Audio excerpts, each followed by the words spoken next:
Good morning and welcome to Track Girl Summer. I am. Go ahead. Sorry. You know I like to do my song. Yes, do your song. Track Girl Summer. Track Girl Summer. At least she's gonna have me not do the song, y'all. Sorry. I am Natasha Hastings. This is my co-host Kori Carter.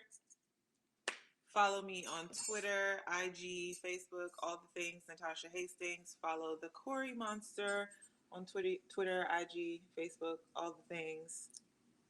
Yeah. And make sure you follow Track Girl Summer on IG, YouTube. You guys have been running up our numbers over the past few days. Yeah. I love Let's it. check. What are we at? I don't know.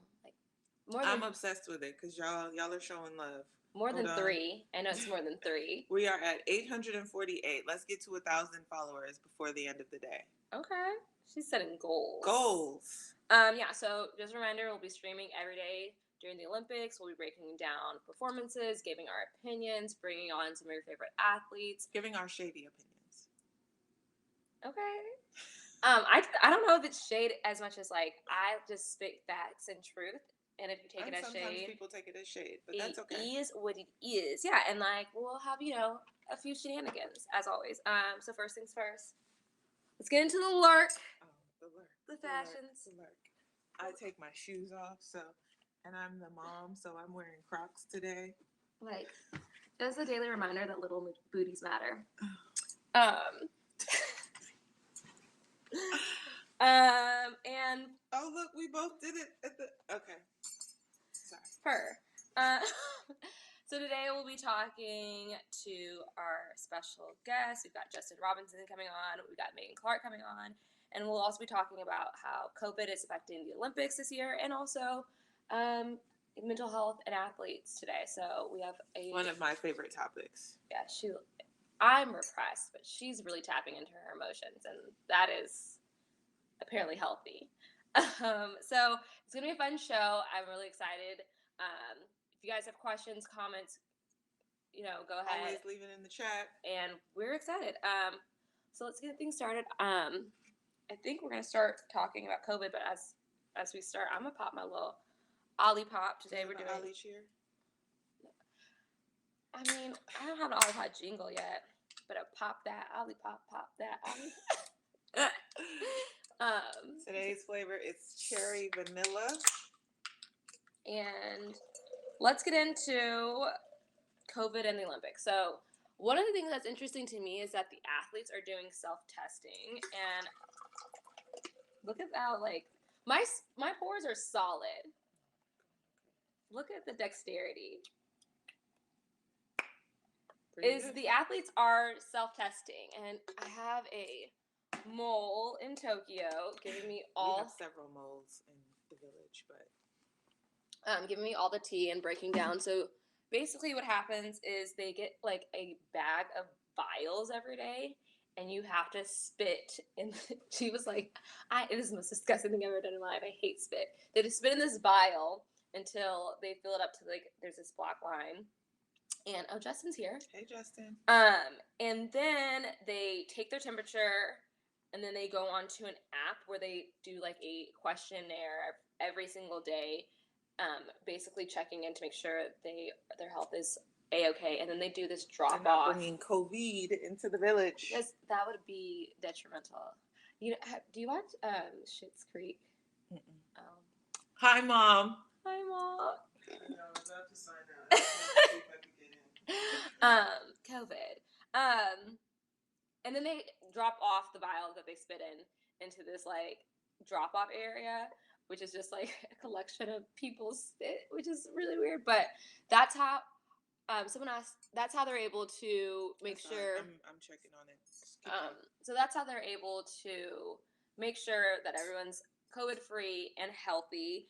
But even though we're testing for it, there's still athletes that are popping up with COVID, and that's kind of unfortunate because that means your Olympic dream is over. Right. And you've got the stats on that, Natasha. I do, that I'm trying to get pulled up. My link isn't working. Okay, as of Monday, there were 16 new coronavirus cases, but that was like a At the mix Olympics. of, yeah. And it was a mix of like athletes, workers, officials, team officials. Um, but why did my link not work? Hold on, sorry. So, yeah. Open link. There we go. Sorry. I'm back. Here we go. But as of today, or as of Monday, there have been 6 Team USA athletes who have tested positive for COVID and therefore have had to withdraw from the games. Those athletes being Bradley Beal, men's basketball, Taylor Crabb, men's beach volleyball, Kara Eaker, women's gymnastics, Coco golf, women's tennis, Katie Lou Samuelson, women's 3x3 basketball, and Bryson DeChambeau, USA golf. And it's looking like our Team USA track team has been free from COVID, but so shout out to Team USA. But we had some cases at trials, with a couple athletes and a few people in like the medical staff. So just making sure, like, I think it's just, I'm glad that they're doing the testing to make sure that everyone is safe. Yeah. Because I think, yes, this is a huge production and like everyone wants the Olympics, but at the end of the day, like, people's health should be the number one priority. And so, do you think that it's selfish to have the Olympics? We kind of had this conversation before, right? Because I kind of had like a little bit of guilt training for the Olympics, hoping to go to Tokyo. And it was like, number one, seeing that, I mean, Tokyo is literally in a state of emergency right now. And then you plopped in however many people, granted, a lot less than what it would have been if it was a normal Olympics, but people coming from all over the world. And that's just, I just listed Team USA, but you've got 6 cases from the Czech Republic, 3 from Great Britain, 2 from Mexico, 2 from Netherlands, South Africa, Australia, Chile. So, I mean, it's a global pandemic, so it's going to be global. Global panini that we're bringing more exposure, possibilities. Yeah. I don't know. But the athlete in me feels like I trained 5 years for this. I'm going. Yeah. So it is selfish. Did you feel like what I realized during quarantine was like, I was already living a quarantine lifestyle. Like, my lifestyle did not change much other than the fact that we were like nomads trying to find a track to train on. But other than going to the grocery store and practice, where else am I going? Chipotle? No, like, I was like out. I stay at home all the time. I think the only thing that changed is like my dog was like, you were home a lot more because like we didn't have a weight. I had to like shout out to my neighbor who let me train in their gym all summer for a weight room. But I was like, Kori, are you okay? Because the quarantine it hit different for me, I feel like. Yeah, and we're gonna talk more about mental health towards the end, but I wonder if a lot of what we're seeing does have something to do with COVID.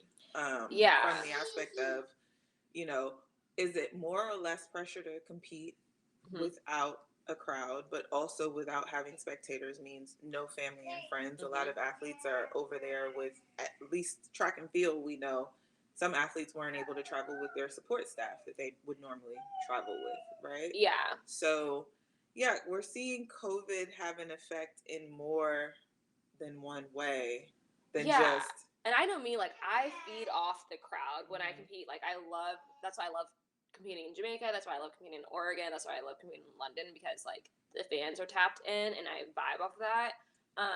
And, like, also, like, some of my best moments in track and field is, like, after I win a big race, I'm immediately looking for my family. And I also think... What does a victory lap look like now? I don't know. Is there a victory lap? I don't know. I'm sure there is going to be a victory lap. Yeah, but like, who do you wave to? Like the camera and like the medical staff. You know what? Have your moment. That's true, because the other athletes and coaches can go to the stadium. It's just not packed. So yeah, so I think also like the way you tap in like the way you train and like kind of go into a zone for an Olympic year, I think is different than every other year. Like it's like, okay, this is like, and then we had to do that and then stop and then restart and do that again. Like the mental capacity that has. So I think it's interesting to. I think it's interesting to see how the Olympics proceed with, you know, under the. I'm not allowed to say Papa John's anymore, but I just said it. So, but you just said under the Panda Bear Express, and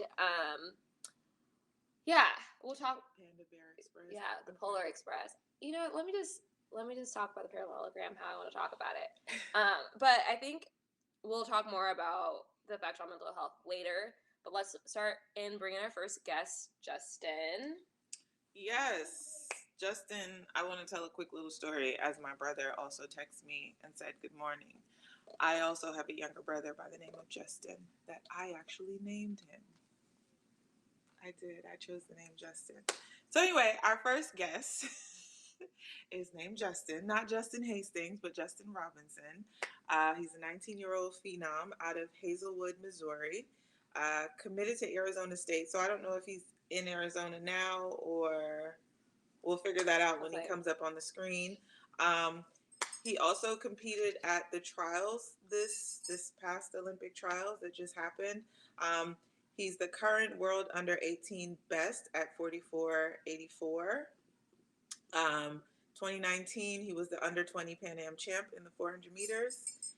And he is a part of our track and field future. So if we could get him up on the screen. I'm like making sure because He's coming. He's coming. He's coming.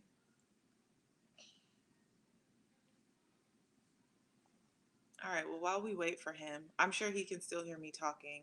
Um, we're going to chat with him a little bit, but we're also going to play a little bit of trivia, see how much the young buck knows about the history of his event. Hey, Cecilia. Hey, Mike. Oh, also, I saw a question earlier. We are also streaming. Yes. Are we able to replay the live stream or can we only watch this live? You will be able to replay. This is currently streaming to our YouTube channels, and the video will live on YouTube. So you can go back and watch the replay there and also share. Bring more people to the party. Cecilia is here on time, guys. Time out. Cecilia is here on time. Thank you. Yes. She said not only did she say she was going to do better, she did better. And that's what we appreciate. And Justin's here. Oh. Ooh, ooh. You always Hello, want to like hello. cut off my song. Sorry, go. It's fine. I was just going to do ooh, ooh, but now it's not the same. Good morning, Justin. Kill my vibe. Good morning. Uh-oh. Oh, Justin, can we hear you? Why Can you can't hear me? Oh, okay. There I we can hear go. you now. Okay. Good morning. How Good are morning. you? I'm great. How are you guys? Good. Do you have, is that your Arizona gear? Oh yeah. Okay. Sun Devils. Oh yeah. Are you in Arizona or are you home? No, I'm still home. Okay, when do you report? August 10th. Oh, okay, I was about to say, you don't know when you're going to school, sir? Okay. Okay, You are ready you for that excited? college fall training? Oh yes. Not me. You like fall training? You like, okay, that's like a great, sorry. I like fall training. I feel like it gets me ready for the season, so I like it. Yeah, it gets you ready for the season, but that don't mean you gotta like it. Fall training is always like fall training is worse because it's terrible, but you're also out of shape. Like winter training, it's terrible, but at least I'm in shape while I'm doing it. You know what I'm saying? I never thought of it that way. Yeah, I just don't like it. I kind of like it because I figured you would. I'm not surprised by that. So anyway, Justin, we did a little talk up about you. I don't know if you heard it or not, but we are going to play a little trivia before we'll have a little chit chat. But we want to see how up on your history you are.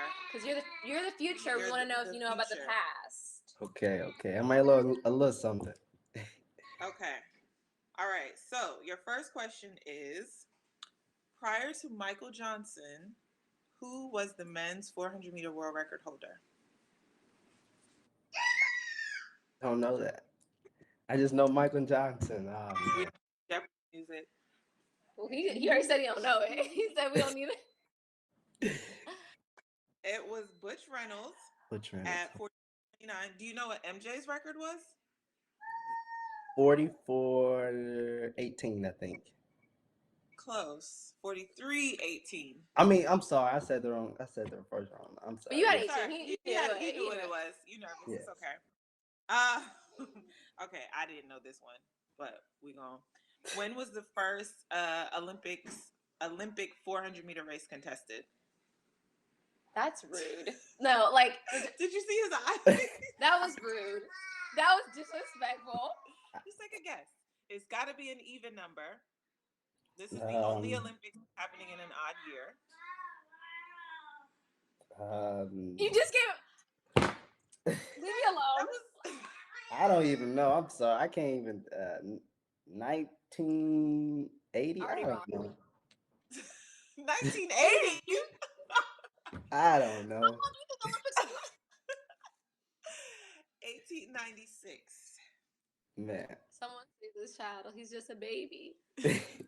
I don't know the He's- answers, but he ask a friend? You can ask a friend. You can. Okay, you. I'll be your friend. This next one. This one. Okay. This is my favorite track trivia. Yeah. How long did Edwin Moses go undefeated in the 400-meter hurdles? I'm gonna say 10 years. Very, Very, very, very close. 9 years, 9 months, 9 days. We gonna round up. We gonna say 10 years. Do we have a point for that? Okay, this one you should know. You have to know. All right. What lanes did Wade Van Niekerk win his Olympic gold medal and set the world record from? Lane 8. Bonus question, because I'm vain. What lane did I win my world championship from? Who? I'm gonna guess lane 8. No. Close. Close. Lane 9. Lane 9. Went 2 through 9 in that race, so it's Okay. fine. It's fine. It's fine. All right, so that rounds out our trivia questions. But I have a question for you that might be a little bit trivial, or you could be shady, be honest, be Okay. truthful. I don't think you have a shady answer though, because I already read up on you. She did her research. I like to be a little prepared. So you are 19 years old. You've been Yes. competing against the pros already. I believe it was 2019 that you had a world lead for a Yes. while. In 2020, you showed up some pros. And it's interesting how as we come up as students of our sport, our idols sort of become our rivals. So I'm interested to know, like, what's it like being the young guy out there, and how, have they been embracing? Have they given you a tough time? Um, for the most part, they all take me under their wing, try to give me as much advice as They possible. all But same name. like Michael Cherry, Will London, Vernon Norwood, those guys, a few other guys I named, but they all, joke around with me sometimes, but still take me under the wing, try to guide me as best as possible. Okay.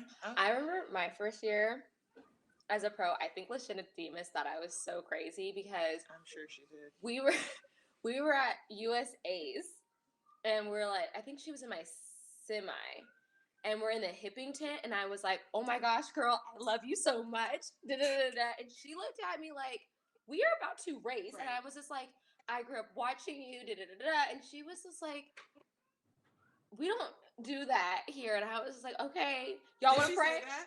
She didn't like, it wasn't like she was like, we don't do that. Like, it was just kind of like, she was taken aback because I was like, she's in her zone. And I just was like fangirling over her. I couldn't help myself. Why am I not surprised? But why did you pick ASU? I just fell in love with the coaching staff and the environment, and then it's warm. I come from the Midwest when it gets cold in the wintertime, so it's really warm. Um, it's just a good environment. Mostly black coaching staff, which is good for me being a young black male, and it's I just click with the coaches very well. Mhm. What other schools did you choose from? USC. Um, The real one? Ooh, you know who he's talking about. He's talking. Or do you know who he's talking I'm a about? California girl, so there's only one USC. That was where I was gonna go if I didn't go to Stanford. I'm talking about the original, established in 1898, before California was even a state. So, which USC were you talking about? I Don't worry, it's okay. We're not gonna beat you up. He's like, I don't want to get involved. I guess the real one. I don't know. Was it Southern California? Yes.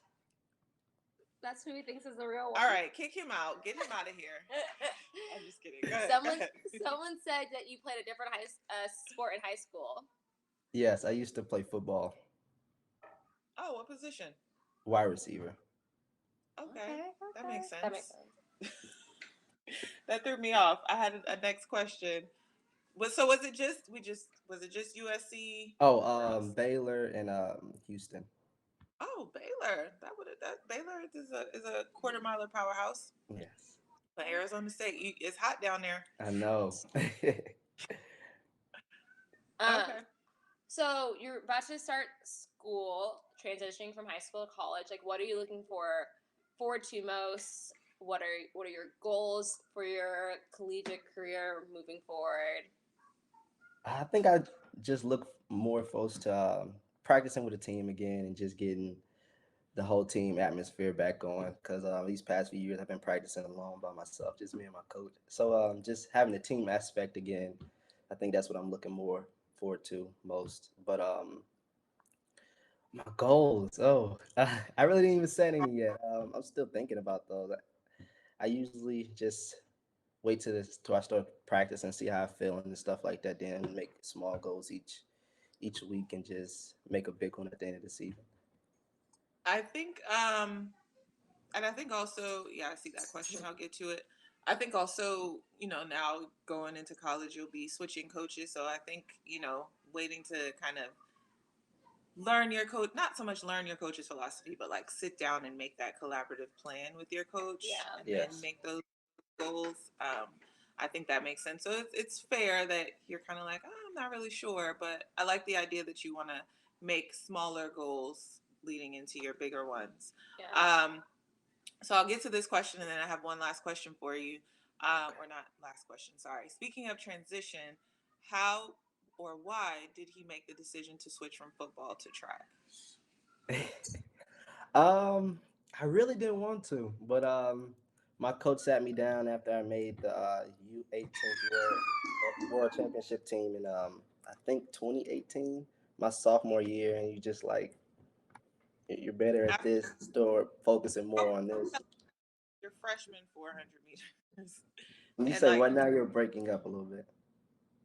dang, sorry, we're going to work out this connection. I said, go back and tell us, like, your freshman 400 meters. That was a pretty cool story of, like, where you started from to sophomore year to junior year.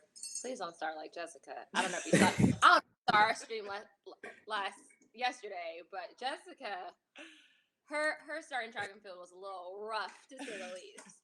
Man, I started track just to race my cousin, honestly, because we went to the same high school, and just a little family rivalry going on. But I ran indoor my first time, and I ran the 400 on a flat track. It was terrible, but I took off so fast. I just started sprinting so fast. My coach didn't tell me how to run it or nothing. He just said just go out there and just run. I said okay, cool, that's easy. So I took off running and I died. I was like walking across the finish line, dying. I was about to quit, about to Tasha, throwing up in the trash can was, and everything. It was terrible. and then you were like, "I'm gonna go back and try it again." I don't like giving up and stuff, so I'm like, okay, this is a little challenging. Let me try this again. I like the I like challenge. I like that mentality. I Not like. me. The Oh, first yeah. time I ran 400, I was like, please don't put me back in that. Oh, I actually was excited to run the 400 when I finally got, because my coach started me off at like the 15 and 8. Oh no. So the 4 was Wow. like one time around. Mm-mm. That's awesome. Okay. So I'm curious to know, in light of like, oh, I almost said it. The parallelogram. Yes, the parallelogram. Thank you. And you mentioning like it's tough to train by yourself, and then now going back to or going into Arizona and now having training partners. Have you felt like or seeing everything that's happening now in the game, just the overall culture in athletics and athletes with their mental health? Have you felt like you've had any struggles? Um, Throughout last year and this year. It's crazy to think that we've been in this thing for almost 2 years now. Yeah. But how that's affected your training, your mental health. Do you think? I mean, I think we all can agree that having training partners is beneficial. But Yes. with one that you struggled with, or you've come to some new realization with. Last year it was real hard on me. Just knowing that it's probably hard on everybody, but just knowing that you're training and training, but you don't know what you're training for because you don't know if you're going to have a meet this year. What am I still training for? But my coach sat me down and just explained some few things to me and stuff like that, and just kept me going. And my family kept pushing me to keep training and keep going forward, and try to keep when I didn't have practice, try to keep my mind off of it and stuff like that. But I think the main thing was my coach kept pushing me just and telling me why we still need to train this year and still get ready So for next year. motivation. You have a good coach. Yeah. Thank you.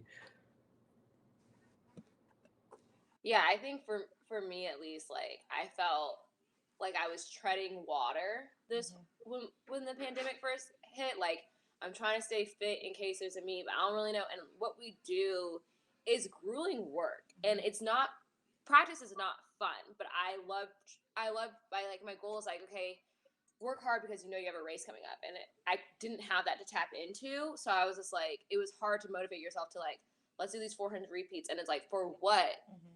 For what? So I definitely, I feel you on that. Where it's like, why are we out here? Like How did it feel competing in like what's the word, trials. trials, but also like less capacity, less people? Because I mean, Oh, with the meets weren't necessarily like yeah. empty, but it was not the same. Um, it was it was kind of it was kind of weird, but kind of not at the same time because I kind of got used to not competing with the big crowd over the past few years and some of the other meets we were going to leading up to the trials. But I think I would have liked it more if it was a lot more people and having a little bit more energy in the crowd and stuff like that. I And you want, probably have to remember, like he's used to like high school meets where it's not like Yeah. thousands of people, you know. but you've been to some meet. You've been to like Penn relays and Drake relays. But I'm saying like we're used to like when we compete, it's usually like this is what you get, you know, like a diamond league where it's like so it feels weird when it's a smaller. But I'm saying he probably is like it's probably different. It's probably Yeah, close to what he's used to. this is true. This Someone's is true. shouting at your coach saying that they're This dynamite for going. Cecilia, that coach sounds dynamite. So good to hear that there are those in the game going the extra mile to look after their athletes. It is needed. It is definitely needed. And I had the pleasure of meeting Justin's coach, and he is awesome. Just what's his name again? Give your coach a Sean shout out. Burris. Mm. Sean Burris. Shout out, Uh, coach. yeah. So where can people find you on the social medias if they want to follow your journey? You can guys follow me on Instagram at Justin_Robinson1. That's the only social Okay. media I'm Okay. on right Well, we are gonna get ready for our next guest, but we have one last question for you from our girl Cecilia. How many meets do you usually have in high school? Do you do more or now. less in college? I could we can Definitely more in more in college. college. For me as an athlete in high school, I really didn't run too much. We usually geared up for the later meets in the season, so really didn't run too much during the season. You did. Oh yeah. Oh, I guess. Is it because of COVID or because when I was in No, high it's school, okay, we had a dual meet usually every week. Oh, really? Yeah, like because we do everyone in our league. It was like every week we'd race someone in our league, and then on weekends we would do an invitational. Ahead of its time. That's COVID friendly. I guess so. Well, it really wasn't, but so we did like a dual meet, and then we would do like invitationals every now and then like get ready for like state. But you're saying even before COVID, you guys just kind of Just focused on invitationals. yeah, we just focus on certain meets and stuff like that. Especially for like Okay. summer, we focus on more on summer track and try to make the teams. Okay. All right. Well, thank you so much for spending some time with us this morning. I Oh, know thank you it's for having me. early. You're getting ready to go to college. You're probably trying to get in your last, days to sleep in. Or are you still training? No, I'm done. I still go to Yeah. gym time to time, but I'm done. Well, thank you for joining us. Yeah, we loved having you, and we are going to be cheering you on, and we wait to see what you do at Arizona and the teams that you make and the times that you drop. Oh, thank you for having me. Bye, Justin. Bye. Thank Bye. you. So, Natasha, I have a question for you. Oh, God. Because I love when you started off with, oh, yeah, I know that. Yeah, go ahead. Can I just do my question? Ask your question. Ask your shady question. It actually isn't shady. It's very informal. And I was going to ask you how did you pick your college and what that process was like? I always knew that I was going to South Carolina. Coach Fry hates to hear that. But I probably knew since my freshman year of high school because it was a quarter-miler powerhouse. Mm-hmm. But I also visited the University of Texas, UCLA, and Maryland. Mm-hmm. But I also remember my mom telling me that you're going to go on your visits and you're going to walk on campus and you're just going to know. And so, like, I had been, like, recruited. I was privileged. I was one of those athletes, like you, I'm sure, that was privileged to just, everyone wanted me. Everyone did. But one of the things is, the other thing my mom made me, she was like, make sure you have your grades, like, same. So everyone wanted me and I could go anywhere. Right. I remember it was kind of a big thing because, like, my mom, like, she was like, okay, I like these schools. Stanford was one of the schools recruiting me. My father was like, you're really not going to go to Stanford? And I was like, nope. My father was like, you're going to Stanford. It was just kind of like, you have to live there for the next 4 years. Mm-hmm. So this is not my life. And no shade to you. You make the choice. Stanford's not your vibe. And I'm not, I walked in campus and I was like, there's people tightrope rocking in the trees. Like, people are running around. Like, do you know how many times people ran around naked on that campus? Like, it's like a thing. Like, just like a lot of just like everyone was weird, and I was like, my people. Oh shoot, Cecilia, what would you have not guessed that Stanford recruited me? She was nerd. Okay, she was literally talking about the meets. This was a little bit. Oh, I was like, wait, the shade. I'm a smart girl. You're smart. You're not weird. Everyone at Stanford's like me.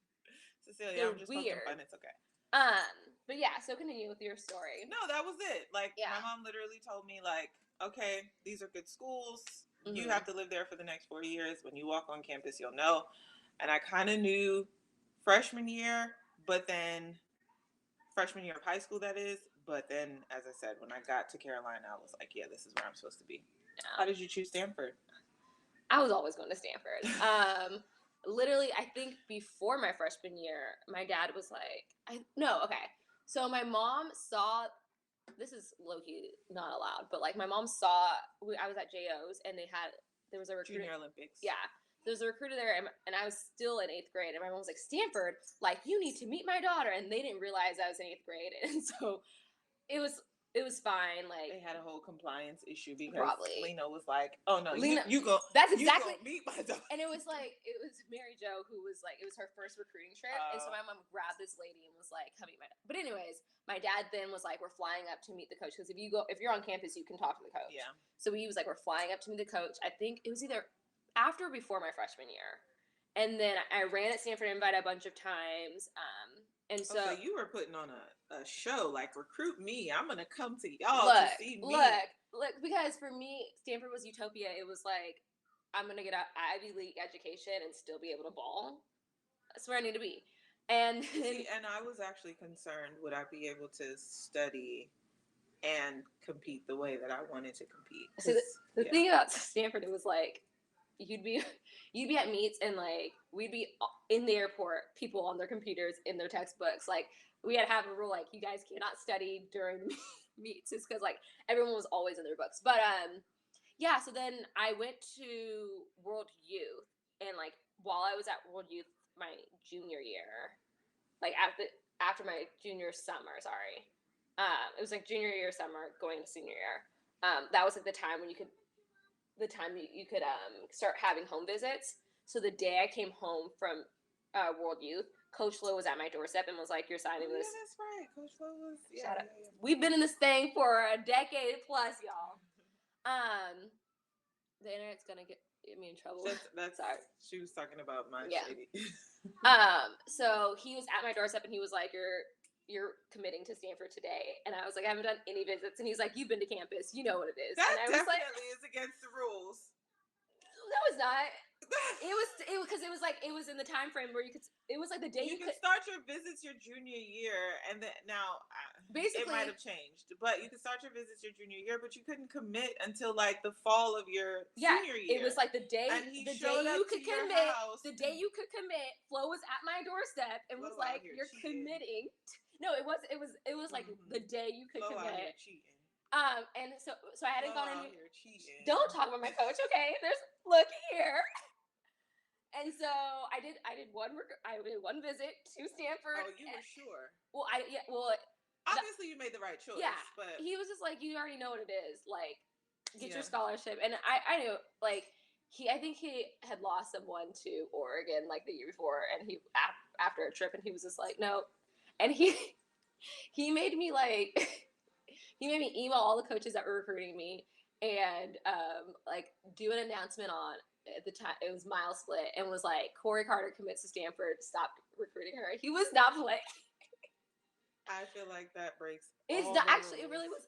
You know, Coach Flo. He does everything within the rules, but all the way up to the edge. That don't sound like it within the rules to me. And I remember, I think one of the coaches like called and was like, "But we didn't even come to we didn't even get a home visit. We didn't even been able to talk to her." I had one of those. And my mom was like, like she going to Stanford. That's it. Like, like he was like, "But we can make." Like at the time, I wanted to go be a doctor, and she was like, "Yes, Cecilia, absolutely." Gang, we out here. Like Flo knows. Like that's my coach. That's my coach for life. We for lifers. I told him he can't get rid of me. He tried a couple times, and yeah. So that was my recruiting experience. You know, I had people wanting me, but it was always going to be me and Flo. It was always going to be. We have 4 minutes until our next guest. Come on. What's some advice? She's ready. Oh, okay. Go ahead. What is some advice that you would give to someone entering college? Well, first of all, listening to the difference in our stories. Don't get caught up on what, point being, it can be very different, but work out great. Like what's meant for you will be, because I went to, did you stay here 4 years or did you go early? I left I gave my last year of eligibility, but I made sure I got that degree in 4 years. Same. I didn't get mine in 4 years. I had to fly back and forth. That's a different story. And came back and finished my degree, and now I'm going back for my master's. But it was I always say it was the best 3.5 years of my life. Mm-hmm. I also say that it is important that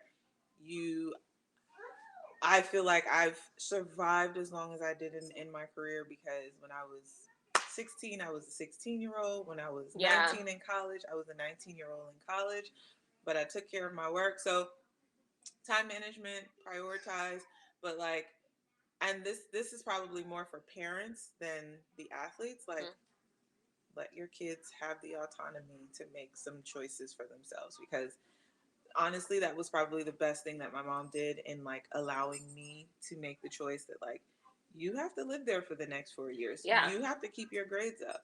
You have to perform on the track. You have, especially if you're going somewhere and it's like, this is, And if you're you can't somewhere find, and you're not happy, and by not happy, it's like, if the team's great and the coaching's great, but like, you're in a place where like, I can get my hair done, I can't get up, I can't have, no, it's like, you have to live there. Like, I can't, I turn on the I radio. feel like not getting your hair done is coming from No, this. but I'm It's saying kind of a it's like, stretch. and what I'm saying is it's more of a cultural thing. It's like Yeah. if you feel like isolated, because there's Yeah. places so it's like you're in the middle of nowhere, but it's a great team, and like giving you a scholarship, but like you're just unhappy because like you're so out of your comfort zone. Mhm. Like sometimes it's good to go out of. I think it's always good to go out of your comfort zone, but it's also good to have like things that ground you. You know what I'm saying? Liam wants to say hi.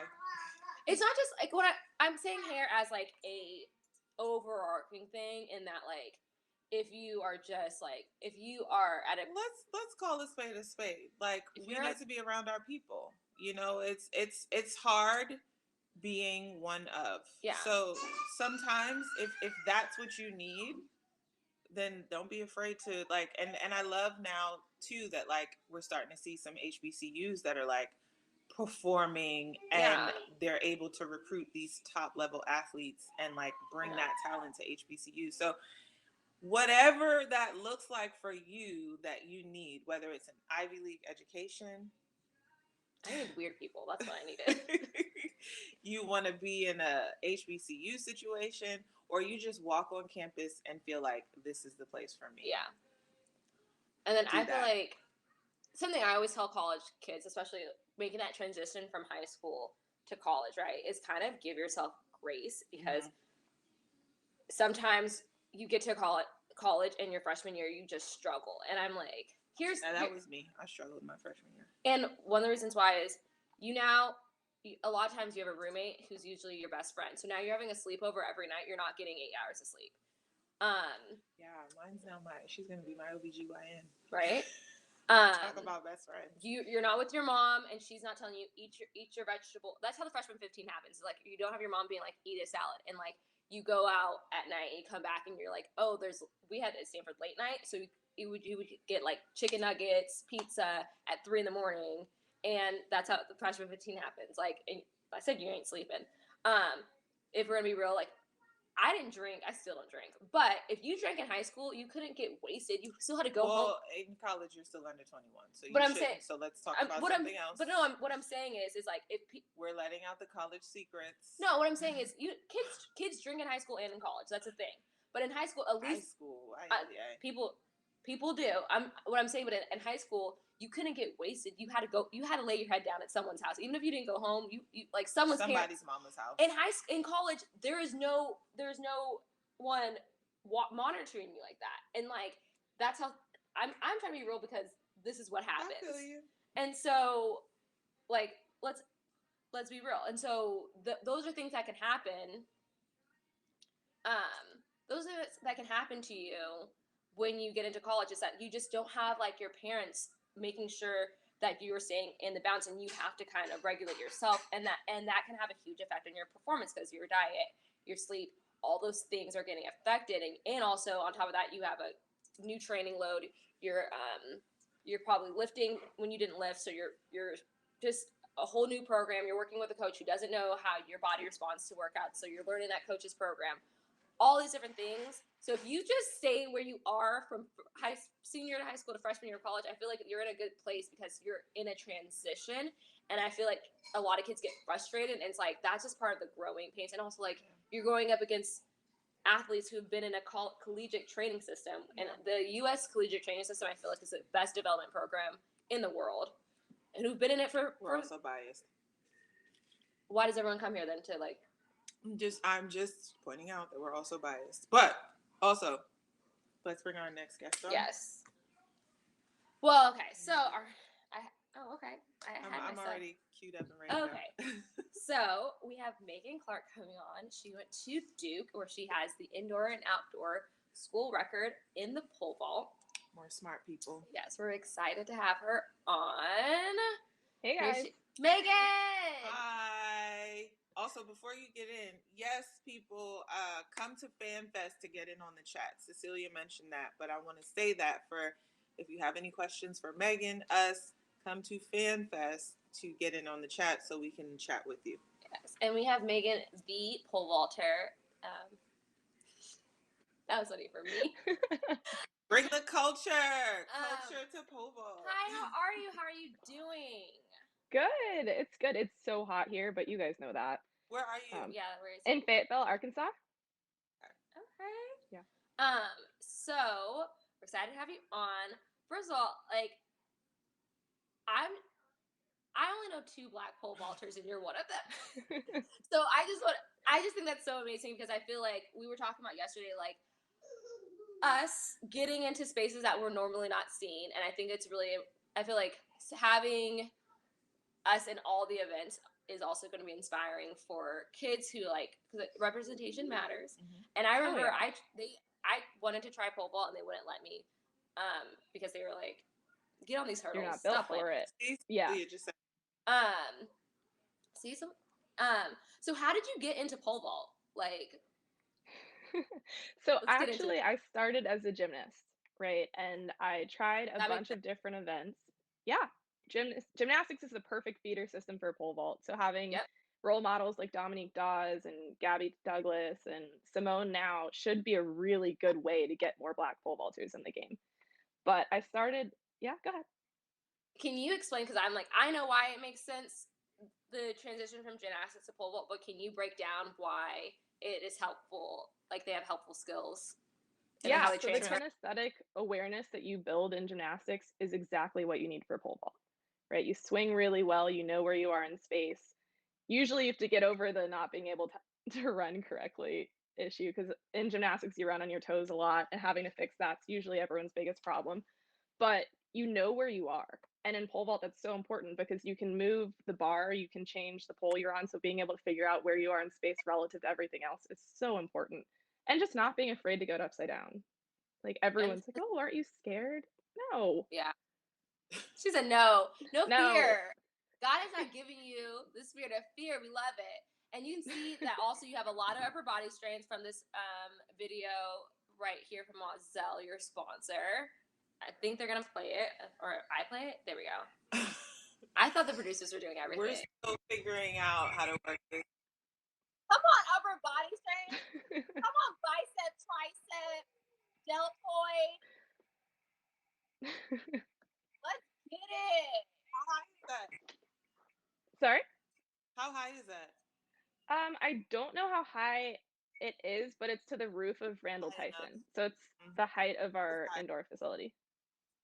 You got up there quick. That video was 14 seconds. I also want to say that I have been running track for 20-something years, and what you just told me is everything that I know about pole vault. So thank you.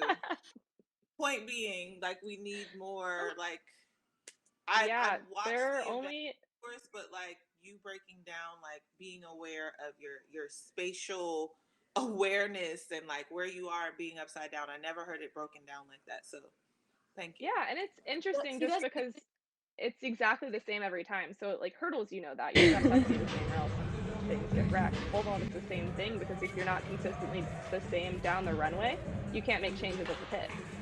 So if you're hitting it at a different angle every time and the timing's different, it's Dang, it took me. Okay, so you got into pole vault because of gymnastics, and then we have a toddler downstairs. The toddler and shady producers. And then just like, can you talk about your journey from, okay, I did this in college, I was a standout in the ACC, and then like transitioning to being a professional athlete with Boiselle, which we love because I feel like they're very like, they're like a female focused. Yes. Female focused, but also they promote activism and like causes. So yeah, so it's a company created by women for women. right? Like they Hmm. produce shirts like women's rights or human rights. It's so cool. And they're involved in almost everything, anywhere that's my dad, anywhere that there's space to speak up for equality or human rights, women's rights of any kind. Wazel's there. They're Hmm. in the fight, which has been incredible. So I actually started pole vault because I had to do a sport every season because my dad's in the army. So we moved almost every year, and that would be your like set of friends when you moved. That way you had people. So I started pole vaulting in high school. Sorry? I said that's cool. That makes Yeah, sense. yeah, I went to 3 different high schools in 3 different states. So I found like my pole vault family in New York after having started vaulting in Georgia. And I actually almost quit for competitive cheer. And because the rule was we could change sports every time we moved. And when we moved to New York, yes. that was that's all I got for you. Okay. We moved to New York and I found my pole vault family. Like you said, I went to college at Duke. And it was phenomenal. As you guys were saying before I got on, it was a hard transition into college. You know, suddenly you're looking at a long term build instead of how do I jump higher next week? You're looking at how do I jump higher in 4 years? So Mm. that was really tough. When I graduated, I went to the Olympic Training Center and spent a few years working there. Really learned how to advocate for myself and how to advocate for other people. So I think that's what makes Wazel so great is that they give you a voice. They're all about amplifying the voices of women, of athletes, of anybody, of anyone with something good to say. Yeah, and we So, see that with this tweet here, them like you said, amplifying your voice. And we see you said we need a community that comes together in times like these. Racism is running rampant in our country, and it's our responsibility to take the fight where we can. And I feel like this past year, especially with the pandemic, we've seen like activism being a huge part of athletes' stories and platforms. And I would love to just like get your take on that and like how you feel like you are contributing to it. I just feel like you being a black girl in pole vault is revolutionary in itself. Period. Existing as a black woman is a form of protest, but right? yeah. It is activism. But this tweet was actually because of a blog post I wrote last year. I had a sponsor who was heavily invested in a company in a magazine that posted a picture of all of these vaulters standing under a Confederate flag doing nothing, just standing there. And so I spoke out against it. Some of the other vaulters did the same thing, and my pole sponsor made it very difficult for me to stay with them because they were saying like, "Oh, we might have to drop you. Our investors, they think you overreacted. You should whatever, right?" And Wazel called me and they said, "Hey, if you need to drop your sponsor and you need somebody to pay for your polls, let us know." That's awesome. Because I feel Hmm. like that's what happens with a lot. It's like, hey, just shut up, do your job, Mm-hmm. and like if you don't stay in line, act right, like there will be Yeah. repercussions. Right, And it but like they what they control you didn't with money. realize, there are a bunch of different pole brands. So as soon as this happened, I basically said like, "Hey, I can't represent you guys. I appreciate all the things you've done for me, but I've got to go." And UCF Spirit came in and was like, "What do you need? We can get you poles this week." Shout out to UCF Sure, Spirit. yeah, but Like, I also appreciate you not being afraid of using your voice and not being afraid of those repercussions, yeah. because a lot of athletes, especially, we've had town hall calls and like, what does protesting look like? How do we use our platform and our voice? And a lot of athletes are afraid, if I use my voice, does this mean I could be putting my livelihood on the line? And not just for racism. I mean, we've been Mm-hmm. seeing it with motherhood and women, LGBTQ. LGBTQ Right. athletes. So really, having a platform, number one, and being able to use the platform for good, but then Mhm. having sponsors back you up on it. Yeah, that made all the difference.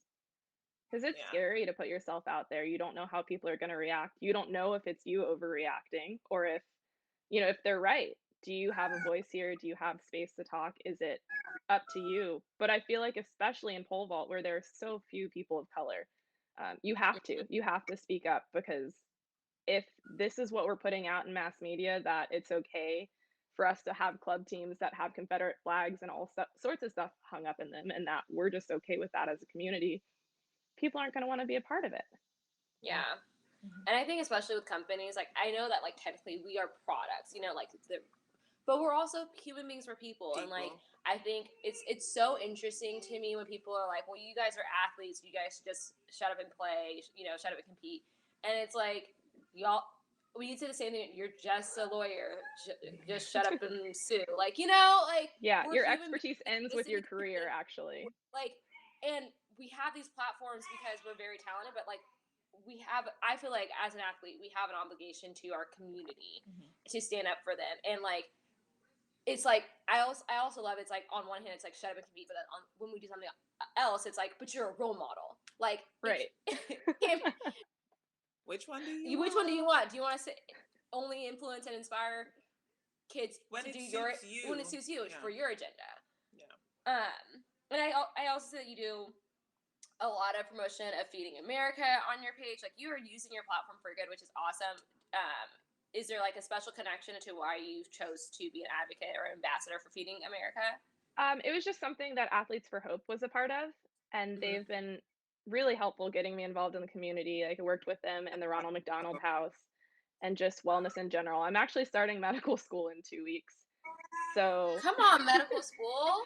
Yeah. Do you know what type of doctor you want to be? I think I want to go into peds orthopedics. Okay, well when I have some things. Liam's a little bow leg, so we'll You might need to fix that before I graduate. So how is it being a athlete who is about to become a doctor? How are you balancing that? It is so weird. So I ended up retiring right after trials just because of some Achilles issues that have been recurrent for years now. What is with Achilles? I have Achilles issues too. It's crazy. I don't know what they're putting in the spikes, but man. My coach said it's the first thing to go. Like, it's just, that's the first thing to go on an athlete. I appreciate you coming to the show with a pink mug. Just saying, thank you. You're so welcome. I love the whole ambiance you guys have created. Thank you. But yeah, in the last month, I've basically transitioned to being a normal person, which is really weird. I realize. Medical student is normal. She said, I went from excellence to excellence. Okay. Successful to successful. Oh, you guys are the hype I need in my life. We're here for it. And speaking of, you said you went to you started training at the Olympic Training Center when you first went pro. Mm-hmm. Is that where you met your little booth thing? Kind of. So the track world's so small. We lived like 200 feet from each other for a year before we started dating. Okay. And then we became really good friends, and then more than that, and it's been awesome. Like, yeah. And how is it like? Also, wait. Does everybody know who the little boo is? Oh yeah, Ryan Croucher, world record holder of the shot put. Is it of him? You know. Yeah, he's pretty good at shot. So what I'm learning about Megan is like if she's going to do something, it's going to be top tier. Right. It's regular to her, but it's top tier. She said being excellent is regular. That is normal. Yeah, my dad actually growing up used to say excellence is the standard. And so my brother and I look at him and we're like, well, if that's the standard, what's above the standard? That's just what everyone has to do. Like what does it even mean anymore? But hey, it taught us. Write that down. That's a quote. Look at her snippet. Excellence is the standard. Come back to listen. She said, excellence is the bare minimum. Bare minimum. And she said, and even if it comes to my man, no, get on my level. Okay. She said it's above that level. Stop. And she said, even my man has to be excellent. If your man's not the best in the world on something, I don't want him. Listen. No, not in the best in the world on something of all time. Of all time. Like, she said, but like, that's nothing because I'm going to be a doctor. Come on. Getting sex for the rest of her life. He's just throwing the shot right now. Feel my chest right now. I'm like, I'm so excited about this. But, here's a quick question because it's like, here's the thing: is like me and Natasha, we don't want to reduce you to like your relationship is No. But I do want to know what it's like, not because Tokyo's not allowing fans. How is it like trying to like support him and not being able to be in the stands? Because Yeah, it's tough, It's especially with the 14-hour time change. Yeah, So sorry. when I get up in the morning at 5 a.m., it's 7 p.m. there. So just coordinating when we can talk and what's going on with him has been kind of difficult, but it's good. He'll be fine. she said he just has a world record. Yeah, It's not a big deal. That's the bare minimum. He's been there what before. Are we talking about? He's it's not his first rodeo. I believe in him. He's got it. She said, actually, when he broke the world record indoors, I was vaulting at the same meet, so we were right there, and so he breaks the world record, and they're like, "Oh, you're up." I'm like, oh, "Okay, guess just life as usual, right?" Like that's crazy.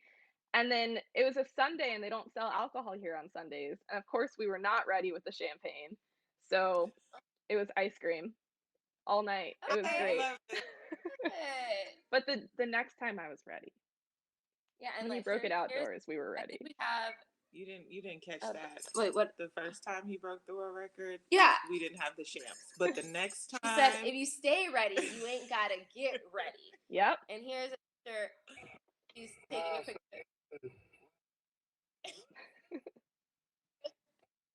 That's from that world record, that first world record he got.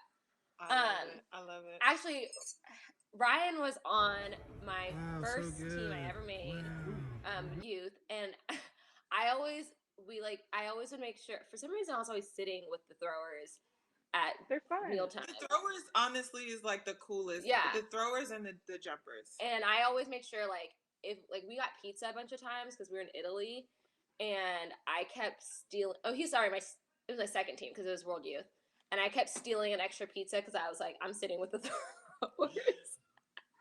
But Ryan's always been like one of my favorite people. Ryan's pretty cool. Yeah, Ryan's pretty dope with his cowboy hat. And everything. So, are you starting med school this fall, or? Yeah, I start school in 2 weeks. And where are you going again? Arkansas. It's the University of Arkansas Medical Sciences. Oh my goodness. Staying here. When you guys come to Fayetteville, you'll have to stop by. We will. Yeah, I'll have you come check out my feet. I'm a little flat-footed, so you know. Look, maybe you can fix my Achilles. Like, pray on it someday. I gotta fix my own first. We'll see. And here's the other thing. This is the other thing I want to talk about, because first we talk about how we need more Black women in pole vault. I can name a Black woman. But then representation, because we need more Black women doctors, because I mean, I feel like it's been highlighted before that doctors do not take Black patients seriously, and we do not get the care that we need.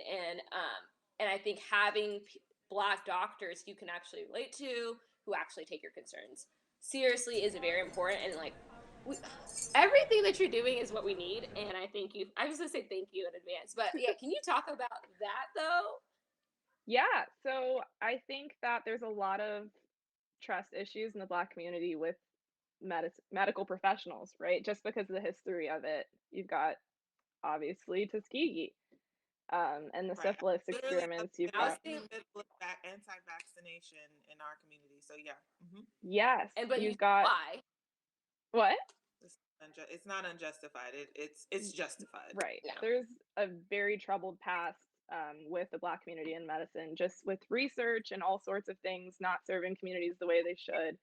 And I think that having Black doctors is really helpful to bridge that gap and to build that trust again, especially in places like here. So in Arkansas, like, I've yet to see a Black doctor. Honestly, I've never had a Black doctor at all. But I think in rural communities, it's especially important because you don't have a lot of like widespread information. And so people just trust whatever it is that's going around and what they're being told.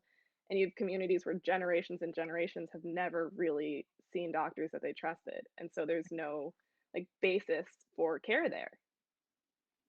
Yeah. I love what I'm seeing happening, because there was also a time where we didn't want to go see Black doctors. And so I don't know about you. No, I'm not saying it was a thing. Our community. Oh yes. Like, we would walk in and see a Black doctor and be like, no, I don't want to see that person. I want Well, the Mm-hmm. it's white because of, doctor. yeah, after the Great Migration, a lot of Bring it down. doctors saw that if they could make it, they could treat white patients. So the doctors who were left to treat the black patients were the doctors that people didn't want to see or they didn't know they wanted to see, because if you were good enough, you treated white patients. Okay. So I love that like our culture is changing to where we're like, no, I'm gonna be a black doctor. Also, where is the black doctor? Because like you, I mean, I've been in Austin for almost 10 years. Never had a black doctor. I a lot different than being a doctor, but I see a therapist every week. And when I looked for a therapist, I was like, black female Yep. therapist. I went to a Like sports therapist once, and it was this an like, old white man. and I was like, we don't relate, you don't, and I just was like, yeah, and I stopped going to sports therapist because I just was like, this is who's out here, and that was when I was in LA, and I just was like, I don't see the point in it because you can't relate to me. Yeah. We need more of us in the spaces. We need more of us that aren't afraid to take up the spaces. Something you said earlier that I was like, I've been wanting to emphasize it because you seem to have a strong sense and emphasis and empowering community. I love the idea of when you said your dad is in the army, you're an army brat, but the rule was our community comes from being on a team. So wherever, so I was listening to that and I was like, oh, that's a great piece of advice for military families. Like, hey, Mm-hmm. get your kids involved in a team. But that also is the sense of community. Like we were joking the other day about sororities and I was like, I was track by track. Flow runs flow. I didn't need a sorority because I had my teammates, you know. Yeah. Yeah. I actually also went to an all white school. I was the only black kid, or there was one other, but I was in a private school from K to the 8th grade, and it was Yeah. just two black kids. But I had my track team where we were all black, and you know, so I had that balance. But that was my community. Where at school it was tough to be the one of. But I love your sense of community and like being able to find that community, but then also take up the space in community and empower community because being one of in pole vault and having the confidence and Shout out to Kristen Brown. oh yeah, Yeah, sorry, two actually, so of Kristen and I, we were training together at the Olympic Training Center, and people could mm-hmm. not tell us apart. If you've seen All the two of us, right. we don't look anything alike. All And they'd come racism up to right me and say, now. "Oh, I saw you at the Mountain West Conference Championship." Like, no, you didn't. Kristen Brown, like when I first started running track, because I know Kristen Brown because we used to do hurdles against each other, 7th and 8th grade JOs, and we like would battle it out, and we just became friends ever since. Like we've been friends since 7th and 8th grade, and then we kind of lost touch, and then I was like, wait, Kristen Brown's out here pole vaulting, like how did you even switch from the hurdles to pole vault? But just that's why I said I know two black pole vaulters, and you're one of them. But yeah, I think not being afraid to use your voice Yes. in that space where it's like you know that you're two of yeah. but also realizing the importance of community. I think like I'm gonna get your number before we get off here because you're the type of people that I like to brush elbows with. She's like, That will I be just, fun. it's like, I love that you're becoming what we need. Like we see that there's gaps in our community, and you're just like filling it, and I love that. Unapologetically. Mm-hmm. I'm here. Deal with it. Yes. Yes. I'm just. This is Black excellence. And yeah, and I think that's the other thing when I was gonna bring up, like speaking of Black excellence, because I feel like you said that your dad's in the military, and you're saying excellence is a standard. And my dad was very much the same way. He wasn't military, but he made it very clear that in order to get half of what your white peers are going to work get, twice as hard. twice as good. And like Mhm. I remember, like, because I'm a small community, and like in sports, like getting picked for the all-star team, sometimes it would be like, all right, this girl's mom is the coach, and so and it was like I was clearly better than this girl, but she got picked. And so I realized I have to be so good, you would be stupid not to pick me. You have to be I have to undeniable. ball on a level where it's like people are like, hey, why did you not? And so it got to the point, like, and luckily I had my sisters. My sisters kind of like came before me and made kind of a mark. So you knew, like, if you were on a team, your first pick should be a Carter girl. Doesn't matter the sport. Like, get her. Y'all go into the ship. Don't worry about it. But it was that. My dad was like, we do A's in this family. And I feel like Natasha said, it wasn't until junior high school till I had a black girl in my class. But luckily for me, I had 2 older sisters, and so I just thought excellence is what we do. My sister Kai went to Harvard and Brown. My sister Kelly went D1 soccer. So in my head, I was just like, yeah, like what you do is all you do is get straight A's because my sisters did it. All you do is go to college and get scholarships because that's what my sisters did. And I'm so lucky I had those role models, and I could see myself in them. So that way, I feel like that's one of the reasons why I'm so confident, and I like literally think I can do anything because my sisters were just like showing me the way. Yeah, the culture in your family was phenomenal. Yeah, and then when I got pro, like luckily, I came into a training group with Allison and Jenny, and they kind of just took me under their wing and was like, "This is how you become a pro athlete." And like they showed me how to become a pro athlete. And I feel like with you, like you're kind of just having to be like, all right, well, this is how you be a black pole vaulter. Me and Chris Brown went thug it out and figure it out ourselves. And then transition to become a black doctor. While using your voice and helping the community in between and through. Black excellence. Black excellence. Well, we love to see. Do you have any more questions? I don't. I just. Where can the people find you? The amazingness of it all. Yeah. Where can they read your blog posts? On Instagram and Twitter is MPC Vaults, and then Wazelle has like every blog I've ever written, which is there aren't that many, but they're there. Shout out to Wazelle. Okay. Well, we loved having you. We wish you nothing but the best of luck. I'm gonna get pregnant, have a baby, and bring that child to see you. She's like, there's some steps in between that. Hey, we're not gonna sweat the details yet. It's fine. Basically, we're on the same timeline. By the time I have a child, you will like have your own practice. Don't worry. Okay. Natasha, unlock the things. This is my crazy co-host. I love it. You guys are awesome. Thank you. Thank you. Thank you're you guys. Awesome. We love excellence is the bare minimum. That's our new tagline. This is the track girl stuff. Like this is what track girl stuff is about. Like just I'm trying to tell you, track has like some amazing dope people that you may not hear about, but we gonna bring the culture. Thank you. Thanks, Megan. Where are the track? They're coming. Okay. They're coming. They'll be available for pre-order very, very soon. Very soon. Maybe a few hours soon. I have to set up the website. All right. Okay. That's Kori's job. Do you want to stay for this next segment? It's gonna be fun. I guess. I don't know. Because you're actually leading off our next segment, which is our favorite track couples. A little track love. These are the couples that actually make me believe in love and possibly opening up my heart. So of course we have Ryan and Megan, and we saw them up already. And then I think our producers are gonna bring up the tweets. The next track couple is a young track couple, but I feel like they have such a big following already. Yeah, Hunter Woodall, he's a Paralympian, and Tara Davis, long jumper. She set the collegiate record indoor and outdoor for the long jump, broke Jackie Joyner Kersey's records. They have a YouTube together. They're all on social media. I want to show this other tweet of it's them. Coming, it's coming. They're both. We didn't give warning. We just kind of was like.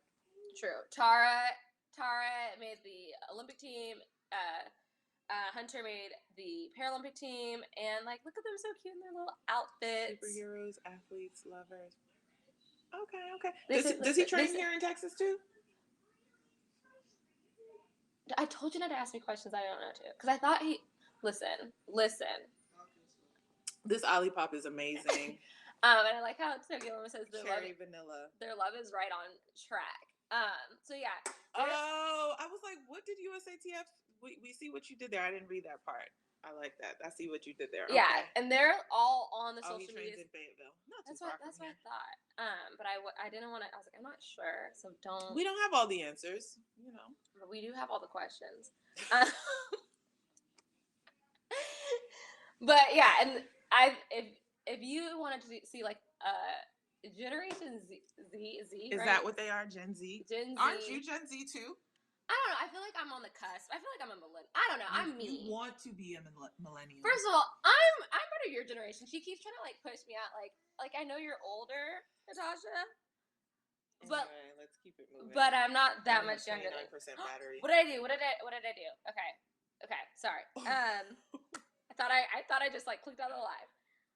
And then our next couple is Nia Ali, Andre DeGrasse. I always want to say Andre DeGrassi because that used to be my show growing up, and I wasn't allowed to watch it. Yeah, you're definitely Gen Z. Leave me alone. But they are a very cute couple. I really love Nia. See, I'm a millennial. 92.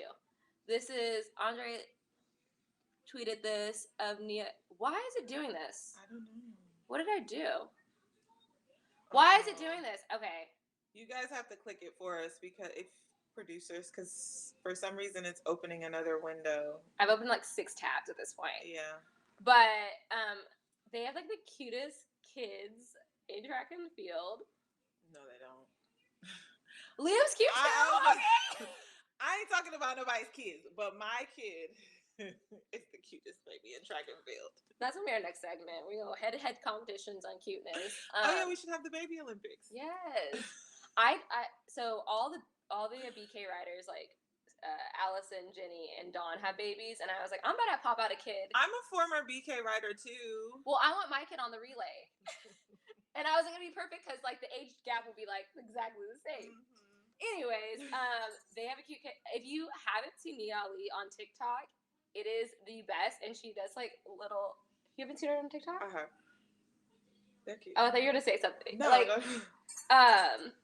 And yeah, do you have anything? Oh, we can't hit play. I was like, we're not gonna see the video. It's not working for us for some. I don't know what happened. Why we're going to another window. It was working so it was fine. Working. It's fine. We're gonna. Something happened. Speaking of pole vault, our next couple is Sandy Morris and Tyrone Smith. Sandy does pole vault. Tyrone does the long jump, and he jumps for not the Virgin Islands. I thought it was Barbados. It's not Barbados. I should know this because Tyrone hooks me up with my whips. And Tyrone just got his MBA from UT. He just got his MBA from UT. They're very cute. Oh, well, look at them. Getting. He proposed to her in Zurich. So. Bermuda. Thank you. I was seeing teal like that light blue, and I was just like, that's why I kept saying it's fine. And then our next couple is Kyle and Christina Clemens.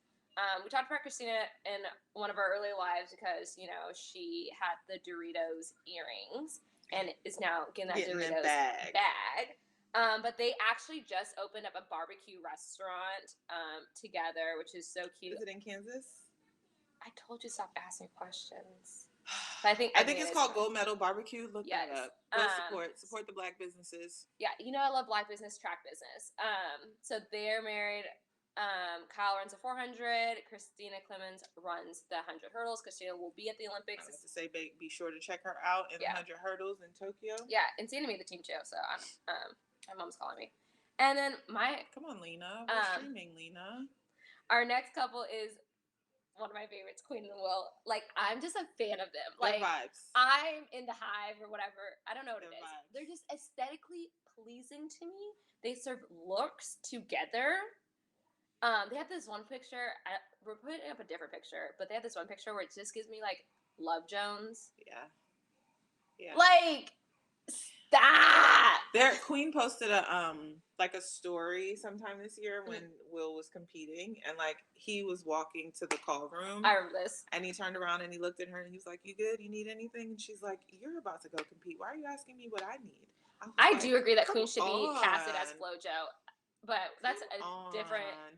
Yes, they're just very cute. And I feel like they're just like such a power couple because Will, like, he raps, he has his fashion line. Queen has her hairline, like she's like such a like beauty guru. Mm-hmm. I be doing like I get my Q-tips from her. So I loved her post. We're supposed to be talking about couples, but I'm just talking about how individually dope they are. Because that's why, but I think that's why we love them as a couple, because it's like they don't have to like be like we're about like they're they stand on their own, and then like when they come together, it's like her Beyonce and agent Jay-Z. provocateur shoot, I was like, oh, We're gonna talk about that on the fashion episode, but like to die. Queen Anne will consistently stay on my neck. Like I'm gonna send them my chiropractor bill. Is all I'm saying. And then our last couple, we're gonna do an OG since we were talking about my coach, and I have a great story to tell. But this week they'll be celebrating they met 29 years ago at the Olympics in 1992 in Barcelona, and it's my coach, Coach Flo, and Mama Flo. They're my like adoptive track parents, and I find their love story so fascinating because apparently they met at the Olympics, and they both said they walked in the room, saw each other, they heard the voice of God tell them that this is your husband, this is your wife. 7 days later, Coach Flo, who is not a romantic person at all, if you know him, proposed. And then he's not romantic to you. No, he's like I force this man to give me a hug every day, and he hates it. But that's not romantic. A hug is not romantic. What I'm saying, he's not like a lovey-dovey person. Look, let me tell my story. So he proposed 7 days after meeting her, and then they eloped a month later, and they got married in their podium suits, like Coach Flo in Team Canada, Mama Flo in Team USA, and it was just their pastor and their parents at their wedding. They've been together for 29 years at this point. They have two kids. EJ Florial has followed in their footsteps and started running track, and he was at the trials. They're my little track mom and dad, and I love them. Track love, black love. Like, stop. I also crack up because I'm like, if I came up to Coach Flo and I was like, this guy I met a week ago, we're getting married, he would choke me out. Jealous. I let you know from early. Yes, from early. Speaking of getting choked out from your coach, let's transition to our next topic, which is mental health. Mental health, yes, because unfortunately the camera is running out of battery. I'm gonna have to figure out this battery situation. Where to begin? So, mental health is like, if you don't know, I withdrew for the summer to focus, although things didn't work out as planned, but don't worry about me. I'm taking care of my mental health. I'm studying clinical mental health to be a counselor, and I really want to move into sports counseling, among other things in the counseling space, talking about Black women, Black people taking up space in places that need to be taking up the space, talking about, looking for a Black therapist for myself, and seeing what's happening across the village, across the sports, with athletes really speaking up about their mental health and like, hey, we're not just athletes, we're human beings. This is a lot, from the likes of Naomi Osaka. I think Serena has been kind of screaming to us for a while, and that threw me off a little bit. And I don't know that we got it or heard it, and I would love to hear more about her decision to not compete this summer in the Olympics. And I'm not suggesting that it had anything to do with mental health, but I'm curious. And then, of course, what we see happening with Simone Biles. And Simone Biles, with Naomi, with Simone Manuel, with Ravens Honors, like I think it's so brave that these women are like speaking up and talking about mental health in such a powerful way, and like, because I think it's a very taboo, and it's also like it's a very vulnerable thing. Mm-hmm. And I also think, like, for me, example, like, to admit that there's something wrong is to like, as an athlete, actually have to deal with it, because like, this isn't exactly the same, but with my injury, like, I kept telling people I'm okay, because if I tell you something's wrong, I have to tell myself that there's something wrong. And I just wasn't willing to do that. And I think as athletes, we can do mental backflips and convince ourselves of the craziest thing. And it also messed with me mentally, because like I'm telling myself like I'm okay. And my body keeps telling me like you're not okay. And then I'm having these highs and lows because I'm having a really good day at practice, and so I'm getting really excited, like my body's bouncing back, and then the next day I can't walk. And then I'm in a deep depression, and like having to do that like 6 months straight. By the end of it, like I'm fried. And when how I realized like I was, one of the reasons like I wasn't going to trials was because I call myself the Kori monster because when I compete, I'm able to turn on something and I go into a different level. And Flo was like, you need to access the Kori monster and get over these hurdles. And I was like, Flo, I'm accessing that part of me to get up in the morning, to get out of bed because I'm in so much pain and I have to be like, okay, you can do this, just to walk to the bathroom. And it was that you can do that only for so long. And like after 6 months, I was just like, I'm doing that just to like do the basic stuff. So when it's time to be like, it's time to show out and take to the next level, I'm tapped. And I think we're seeing that with Simone talked about Simone Manuels in swim. She was saying she went through athletic fatigue and she just like she was it like when your body's not responding, it also has effects on your mental. But I also think with Simone, it's something different. It's mainly I think more about the attention that's been on her and the pressure that's on her. You can talk about that if you want. Yeah, in so in Simone Biles' case, I don't necessarily want to diagnose or say that I think it has more to do with one than the other. But I think I think they were talking more about the mental as far as the what physical. they're talking about, which I can kind of talk about how annoyed I was with how the situation was even reported on. But I think what I appreciate about the culture around mental health and what we're moving into, I think a lot of us go through things as athletes, as people, and we're unable to name it. And what I appreciate now is being able to name it. Once you can name it, you can identify it, and then you can work through it. So talking about those things that you have, like I always say, the thing about therapy is now it's not that I'm not going to go through these things anymore, but I now have the tools to be able to go through these things. I now have the wherewithal to be able to say, I don't need this right now. I'm going to take a step back. Today, I need, like, we have sick days. I believe that there should be mental health days. That, like, I just But and like in sports, there's a mentality of no days off. There's no days off. And, you know, you said something earlier that I was like, it's so crazy how we, whether it's as athletes or as minorities, we create these mantras and these mentalities that build us up in a way that also tear us down. Like the notion that I have to be on go all the time. I have to be 10 times better than you, than the white person or whoever to get the same thing. Like those things don't allow us to be human. And I think we're seeing athletes finally saying, I'm human. I need a break, and I'm not afraid. If you have a problem with me needing a break, that's on you. You know. And you know, speaking of being able to like, I can't read all that. I can read it if you want me to, but go, finish your thought. I'm just saying it's so small. Talking about naming it. There's a great article about Raven Saunders. She's a shot putter for Team USA, and she talks extensively about her depression. But there's an article in Forbes magazine, and she was saying that she was able to compartmentalize, but she knew that she was sad and she didn't want to do her work. She didn't want to shower some days, and track was the only place where she was able to like just release. But because she was having issues like her grades were slipping, she realized like her coach was like, you may not be able to compete because of your grades, and even that was going to get taken away.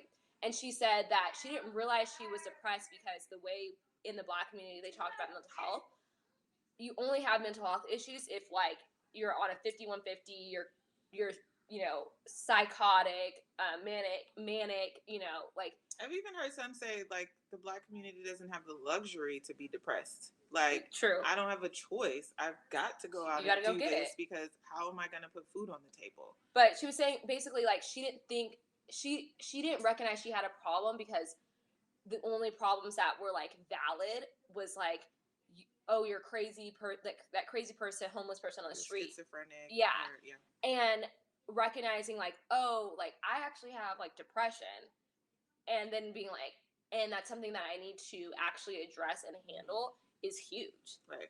And I think largely in our communities too, when we say we have depression, we want to address the symptoms and not the issue. Yeah. And the symptoms are a result of the issue, and the symptoms don't go away until we deal with the issue. But I think it's hard sometimes because, like, one of my mottos in life is, like, fix it or F it, which is, like, either I'm a solution-based person, so, like, I'm, like, if I have a problem, let's fix it. If I can't fix it, I'm not worrying about it. But I've realized as I've gotten older, there are certain things that I can't let go of necessarily, and I also can't fix. And for me, it really, like, frustrates me, and I don't know how to deal with it, and, like, I'm still working through it because I'm a problem solver. I'm a doer. I don't know what you got going on in your phone, but yeah, I think it's just. Are you okay? Yeah, I just I'm sorry, it's a USADA text. So sorry, I didn't But mean to I guess. think with Simone, it's like she has so much pressure. We talked about it yesterday, as far as, like, I couldn't name another gymnast, and, like, you can't watch anything related to the Olympics without Simone's face popping up, and, like, There's not a commercial segment that Simone's face does not pop up. And I want to address that, like, we live in a culture where it's like break the news first. Yeah. News I hate it. happens, like tweets and stuff. So first we got, oh, she came down bad, it was a hamstring injury. Then it was like a team official said that she has a mental issue. I read that and I immediately got pissed off. Why? For a number of reasons, because I was like, first of all, a team official, whatever your role is on the team, one of your jobs is to protect the athletes.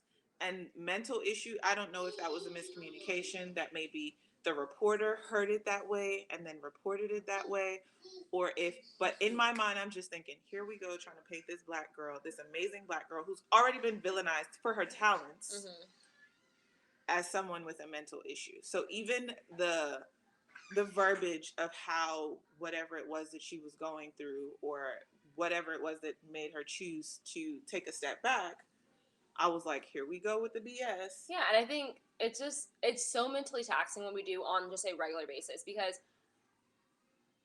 bring up Naomi again. Like, a lot of people are like, oh, you're an athlete, that's just part of the job.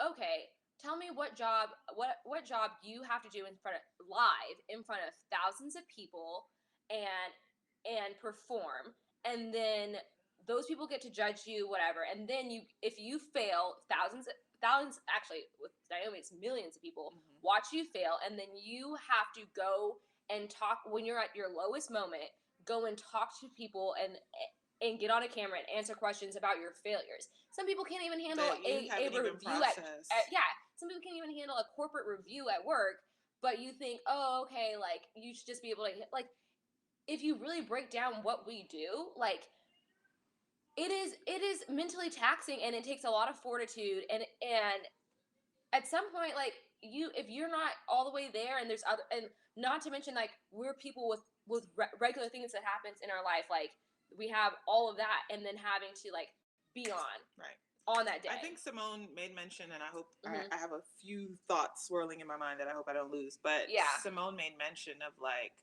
there was something that she said about, like, no spectators, and I was like, yeah, has anyone taken the time to think about the fact that, like, she's over there without her family? You know, it's probably hard to go to have the weight of the sport on your shoulders, and you because can't even look up and see your mom to ground you. You know, grandma, whoever, you know, she's used to having there. I saw that she made a comment about, you know, being one of the last competing gymnasts who was on the receiving end of Larry Nassar's abuse, and feeling like she has to stay on the team in order to hold U.S. gymnastics accountable. Can you imagine going out and performing with just that? Like, forget life, forget feeling like that burden is yours to carry. As a sexual assault victim. But then people want to say, like, oh, this is a part of your job, go out there and perform. Like, people have no idea. I love when Kori says, yeah, you're sitting from your couch telling me how to do my job. The weight of the world, literally, on your shoulders. I saw a tweet that said Jordan took a break, Barry retired, Calvin Johnson retired, Andrew Luck retired, Gronk took a break, all at the height of their careers. Sometimes blank is just tired, bruh. And I felt that because I also feel like we're seeing a lot of women taking heat for being like, hey, I'm not okay and I need to take care of myself. And like I said, people are treating you as a product, and then people are like, well, we have money on you and like you need to deliver, and like what about the fans? And it's like, if this girl goes and like does something to herself and self-harm because Oh, that drives me. because the fans want an experience, like, Yeah. I'm sorry, athletes don't owe you guys anything. Like, That's the thought that I was like, please don't. I am really, really afraid for, like, we're in social media, but social media is just becoming more and more involved, more and more aggressive. And I think that the I think social media has something to do with athletes also coming forward and being like, nah, this isn't cool. because people feel entitled to have an opinion and and they can spam you and being they on act like Twitter, you're not a human Instagram, person. being on social media is now a part of the being the athlete, your brand, and all of those things. So now people have a different kind of access to you, And they think they know you. that, speaking of Michael Jordan, Gronk, like, that access didn't exist. So now add that layer of constantly being ridiculed if you had a bad day. Because guess what? It happens some days. And even at the Olympics. And I think there's also that thing of like, she's so much better than everyone else that she's forget excellence is a standard. Perfection is a standard. And I also think it's like, it'd be another thing if like, okay, I'm expected to be perfect, and when I'm perfect, I get praise for it. I'm going to be perfect, and when I'm perfect, I get what's the word I'm looking for? Like, she gets like villainized. Not villainized. It's like she gets what is the word I'm looking for? She gets. I don't know. I lose my words all the time, so I'm not helpful. I'm just upset right now. It's like when you get like points taken off, or like reprimanded. It's on that line. She gets taxed for it, but like not that. That's not the word I'm looking for. Fits. But whatever. It's like even when she's perfect, like they try to like take her down a peg, and so it's like even when I'm giving, she was punished for being too good. That's what I'm saying. She gets punished for it. So it's like you want her to be perfect, but then it's like you don't even value what she does, and then when she doesn't give you guys that, like she's villainized. It's like you can't win. Just say you hate the girl. Like, also, something that she did too that I'm like, I only have 7%. Get it out, Tosh. Okay. Because I was like, well, how did her stepping down like not affect the rest of the team? But I realized that it's also like the 4x4. There's an alternate. So the alternate stepped in a way that she wouldn't have had that opportunity if Simone continued. But also, I read reports where they were saying because this was affecting her so much so that she wasn't performing at her level of excellence. Yeah. That her scores was pulling the team down in a sense that like. And to have to be able to be like, I'm not going to be selfish and hold you guys down. I'm not here at 100%. That takes a level of maturity, grace, all the things, because we as athletes again feel like I have to do this. Everybody's counting on me. There's no way I could. So even for her to have the wherewithal, and I really appreciate seeing her teammates rally behind her. I'm a little bit shady. I am a little bit skeptical. I do wonder what is happening behind the scenes. But I don't think that's our business. I don't think it's not our business, but I'm just curious because I'm just. Yeah. But I don't think she owes us an explanation. She doesn't owe us an explanation, and I don't. Especially since the Olympics aren't even paying her.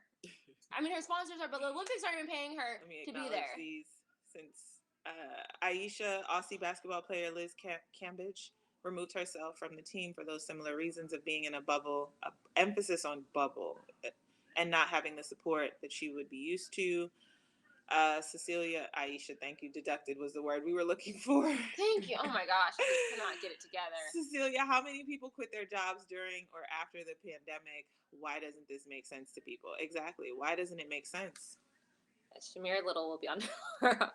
Our producers are that's our cue to like. I just feel like at the end of the day, please remember that athletes are humans. We are not products. Like they don't like owe us anything. And as I love to say that athletes are the closest thing to superheroes you're going to get, because the things that we do with our bodies are out of this world. but we aren't superheroes. Like, we're human beings. I disagree. We I mean, are. we are. But superheroes, I see. One thing that the pandemic has taught me, that multiple things can exist in one. Yes. We're superheroes that are human beings with emotions and feelings, and we all need to deal with our mental health. Yeah, and I just feel like,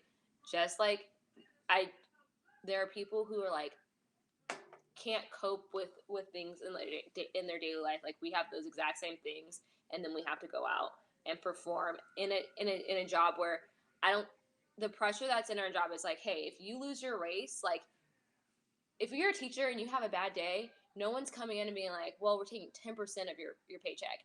If you're not one of the top 10 teachers in the world, talk about it. That's another Track Girl Summer topic. If you're not, but I'm saying, like, so that's the pressure you have in line. If I don't win these races and get top 10 in the world, like, I may not be able to pay my bills. Like, yeah. It's motivating, but it's also like, Aisha, happy birthday. If you come back tomorrow, we'll give you a special, hopefully you come back tomorrow. But I ain't mad if you celebrating, because, you know, I'm Team Leo. I get it. Sorry. So it's just like, I just implore people to sit down and really try to think about what athletes are actually out here doing. You work hard for 4 years to go after a dream, and then, like, you have all this pressure and all these 5 years. Yeah, and what was that added pressure? And of this think about year? how everyone had those mental health breaks because of the pandemic. We had them too. Like, we were isolated from our families and friends too, while trying to put ourselves through grueling workouts. And also, just like I said before, it's like we've had to, like, grind for 2 years straight on that Olympic grind. Like, that, quite frankly, up until a few weeks ago, I think it was still questionable if the games were going to happen. Which was also, like, another thing. So just imagine, like, going through that, like. And so, before people get on Twitter and start villainizing, and I saw the tweet that someone said, like, another gymnast, like, competed with a pulled hamstring, and stop comparing how other people deal with trauma. But do you guys not remember when Simone was competing with kidney stones? And not that you should do those things to prove your worth and, like, your toughness, but, like, she's done all of that. Like, she's competed with broken toes. She's done all that. Like, at some point, like, my point, you're gonna break. We can applaud MJ playing the flu game, and we can applaud athletes for doing things like that, right? But I hate when we take other people's issues and use that to minimize which is the point that I think you're trying to make.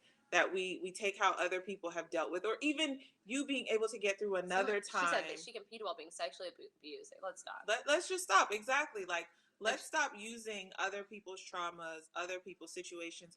Well, I'm going through such and such to minimize. And it's like, you're only as good as your last breaking point might be different than my breaking point.